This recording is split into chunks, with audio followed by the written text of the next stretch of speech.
It ain't me. It ain't me. I ain't no fortunate one. Oh. Welcome back to another lesson in U.S. history. We are going to finish up our conversation and unit on the Vietnam War today. We're going to talk again escalation, Tet Offensive, and talk about how this war comes to an end. Now, in North Vietnam, the United States was mostly fighting this war in the air, using a very dominant Air Force. The U.S. Air Force shows up and kind of just runs the show. But in South Vietnam, the war effort was mostly happening on the ground. Boots on the ground is what they say. The U.S. general in charge was a man by the name of William Westmoreland. Westmoreland's policy was interesting. It was unique because of really the geography and the political climate at the time. Westmoreland's mission was, well, attrition. It was to kill as many of the enemy as possible, rather than capturing ground or territory. By 1966, several large areas of South Vietnam had been designated free fire zones, as in, you are free to fire and do whatever you want. These areas were supposed to have been evacuated of innocent Vietnamese civilians, and theoretically, the only type of people inhabiting these regions were Viet Cong. United States B-52 bombers turned these areas into the surface of the moon, as in they destroyed everything, making them completely uninhabitable. And so the people that were forced to flee fled to refugee camps or cities like Saigon. Even as the body count was piling up, even with the inflated numbers that the United States was providing the public, the North Vietnamese and the Viet Cong forces refused to give up. They refused to surrender and stop the fighting. One of the reasons the Viet Cong that were fighting in South Vietnam were able to continue their fight was because they were getting resupplied from the north through the Ho Chi Minh Trail, which wasn't in Vietnam. The Ho Chi Minh Trail was in Laos and Cambodia.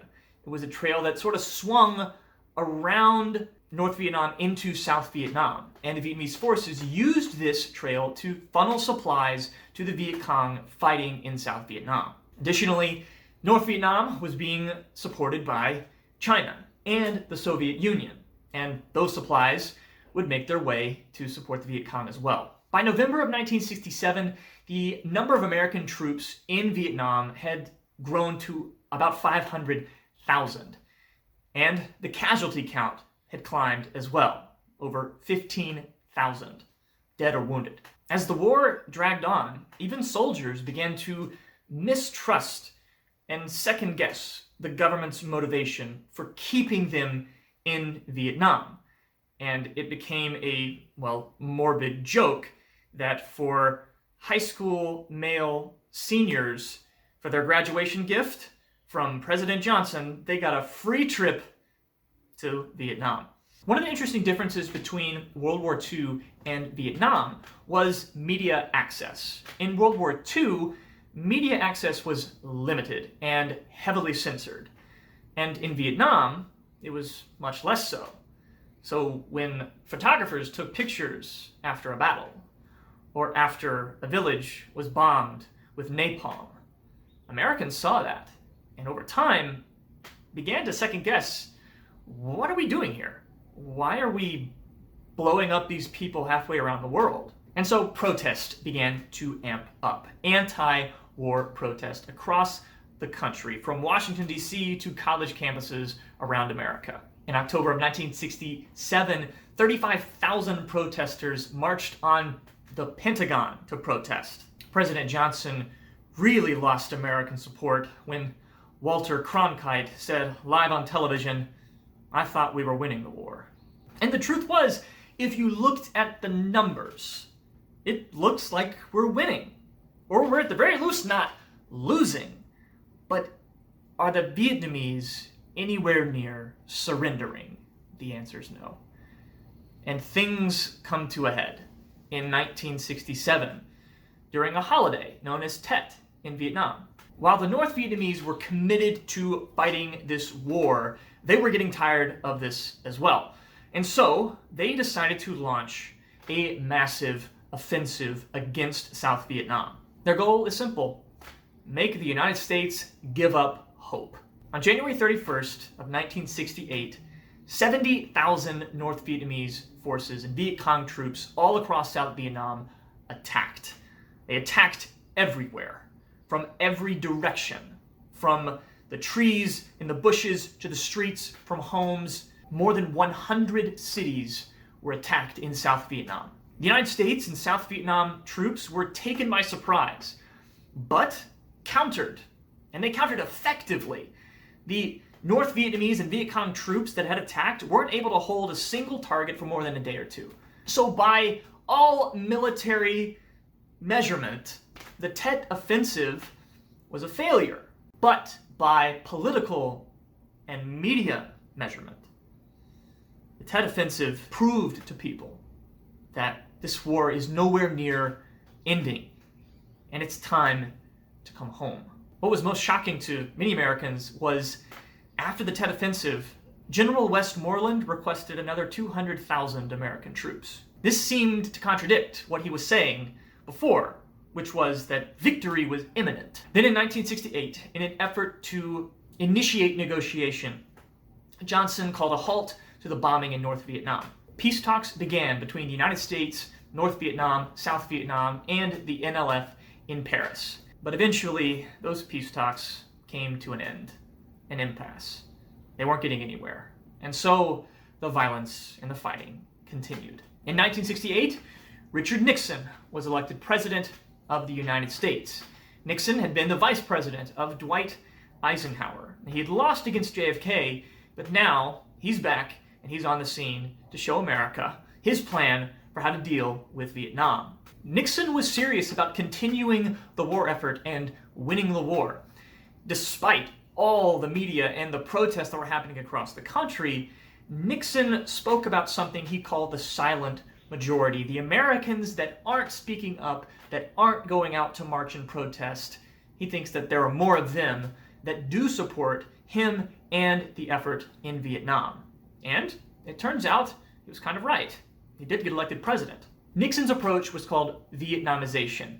The goal is to win this war, but also reduce the amount of American casualties and hand over the majority of the war effort to the people of South Vietnam. And while Nixon wants to scale back U.S. combat forces, he's going to increase the amount of aerial bombings on North Vietnam. The trouble with peace talks with Nixon and his Secretary of State, Henry Kissinger, was North Vietnam refused nothing but the unconditional withdrawal of U.S. troops from all of Vietnam. That word unconditional was a little too much for Nixon and Kissinger to swallow, so peace talks were stalled again.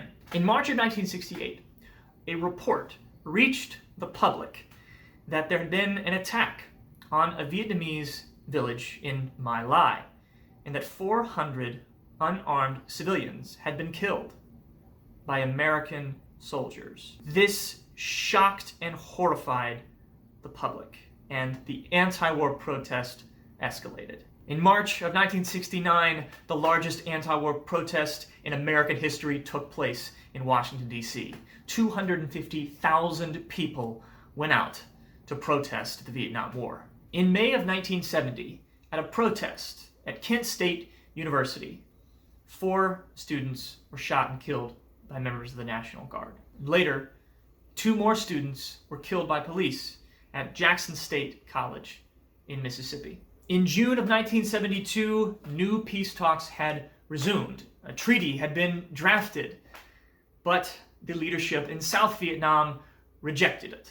And so, again, back to fighting, and Nixon is going to increase the bombings as well. In January of 1973, the United States and North Vietnam came to a peace agreement to end hostility between the two nations. The United States began to pull out, but the fighting between North Vietnam and South Vietnam continued.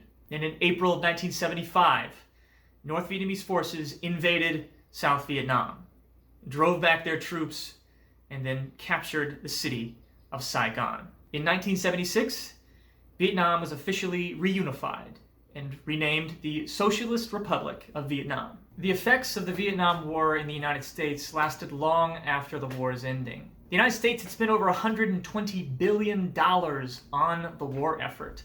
And there are some who think that this contributed to the massive inflation the US experienced around the 1970s. This was made worse by a worldwide oil crisis that led to shortages and massive price hikes in oil and gasoline. The war had an impact on the way the United States saw itself, the American identity. Remember, in World War II, we beat the Nazis. We're heroes. We are Superman. And Superman just got beat by rice farmers in Vietnam. Since World War II, the United States had held this sense of moral high ground over the Nazis, over the Soviets, but now that's been called into question. The use of firebombs, napalm, Agent Orange on innocent civilians has called many Americans to wonder, who are we?